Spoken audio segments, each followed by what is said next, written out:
বন্ধুরা আমার মান কচু বেশ বড় হয়ে গেছে, আজকে কচুটা তুলবো। বেশ বড় সড়ই হয়েছে মনে হচ্ছে, হ্যাঁ আমার মতো হয়ে গেছে, অনেকটা গোড়া বসে গেছে, লাগানো যাচ্ছে না। হবে হবে যাক উঠিয়ে ফেলেছি। এই দেখুন বেশ বড় সড় হয়ে গেছে, এই দেখুন। তো দেখি আজকে টুম্পা রান্না করবে। তো বন্ধুরা আমার মানকচু তোলা হয়ে গেছে, চলুন বাড়ি নিয়ে যাই। টুম্পা রান্না করবে, কিভাবে করবে টুম্পার সঙ্গে থাকবেন, পুরো ভিডিওটা দেখবেন।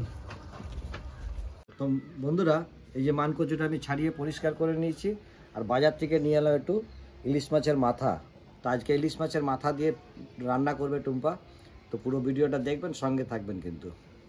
এই নাও মাথাগুলো ধুয়ে নাও, ধুয়ে রান্নাটা করো, আমি ততক্ষণ একটু ঘুরে আসি, কাজ আছে। কচুটা কেটে দেখি, বলে না চচ্চর আওয়াজ করলে কচু নাকি গলা চুলকায় না, আওয়াজ করছে দেখছো, এটা গলা চুলকাবে না। কি সুন্দর। আর একটা ভাড়াতে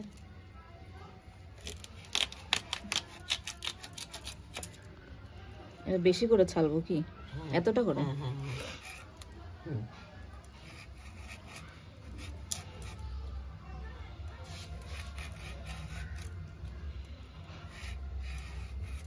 হয়েছে। এই আম পাতা তুলছি, এই আম পাতা দিয়ে কচু সিদ্ধ হবে।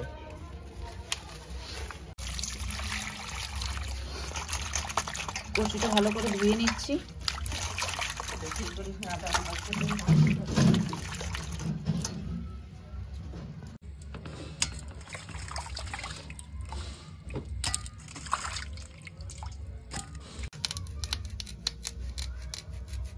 কি আওয়াজ করছে কচুটা?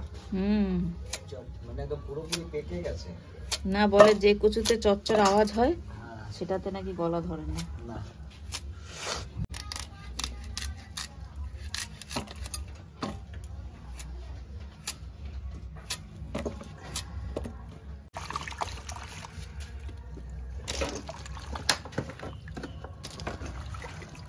সাদা জল দেখো, খুব ভালো কচু সিদ্ধ হবে ভালো। তো এই আম পাতা কটা একটু ধুয়ে নিচ্ছি, আমাদের গাছের আম পাতা মা তুলে দিল, এটা দিয়ে কচু সেদ্ধ করব।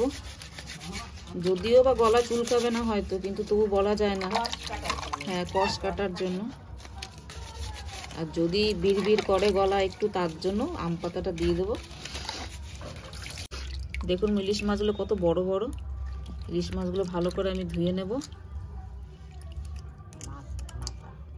এই মাথা, সরি ভুল করে ইলিশ মাছ বলে দিয়েছি, মাছের মাথা।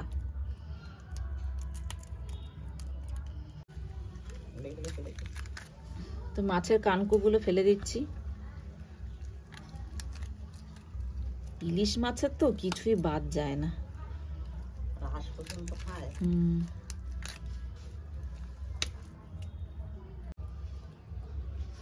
তো আমি এইভাবে সব মাথাগুলো ধুয়ে নিই।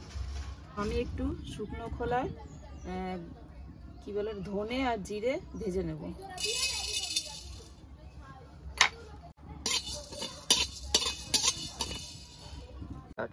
তো দিয়ে দিচ্ছি কিছুটা জিরে,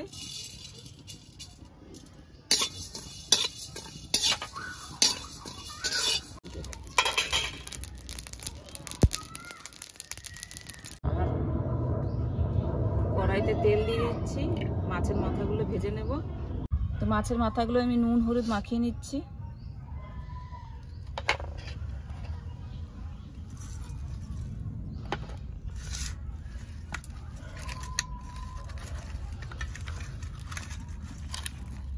তো তেল গরম হয়ে গেছে, মাছের মাথাগুলো ভেজে নিচ্ছি।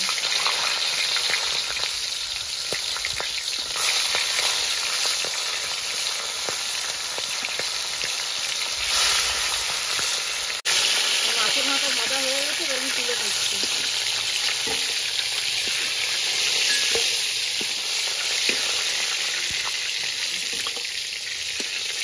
মাটির হাঁড়িটায় কচুটা সেদ্ধ করে নেব।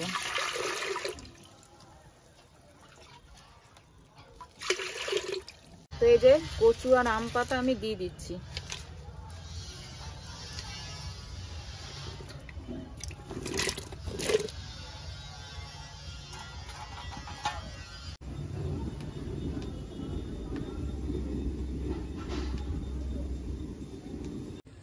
তো দেখুন আমার কচুগুলো সেদ্ধ হয়ে গেছে, এবার আমি নামিয়ে নিচ্ছি। হাঁড়িটা ধরে নামাতে পারবো না, ওই জন্য আমি এভাবে নামিয়ে নিচ্ছি।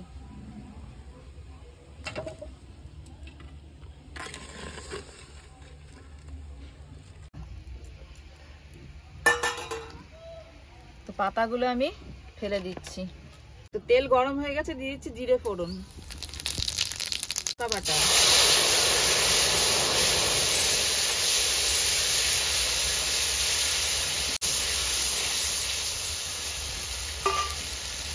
দিয়ে দিচ্ছি লবণ, হলুদ,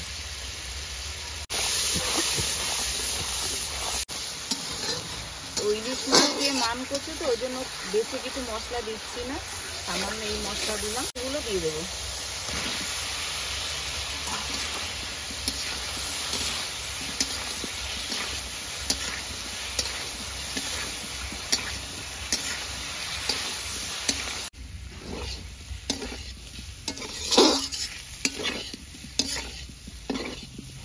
তো কচুটা আমার ভালো মতন কষানো হয়ে গেছে দেখুন।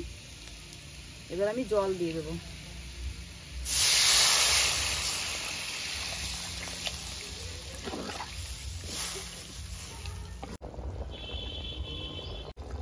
তো এবার আমি মাছের মাথাগুলো দিয়ে দিচ্ছি।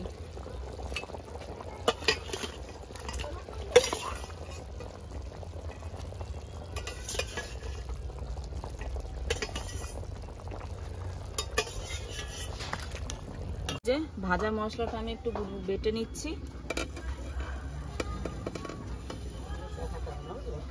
সাথে দিয়ে দেবো 4টে কাঁচা লঙ্কা।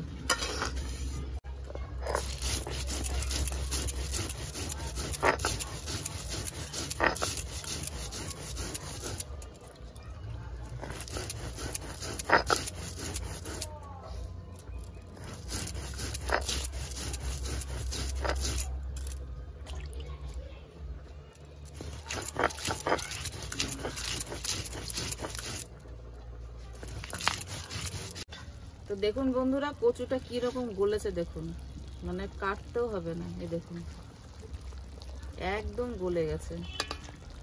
এবার আমি এই যে ভাজা মশলাটা বেটে নিয়েছি, ভাজা মশলাটা দিয়ে দেবো।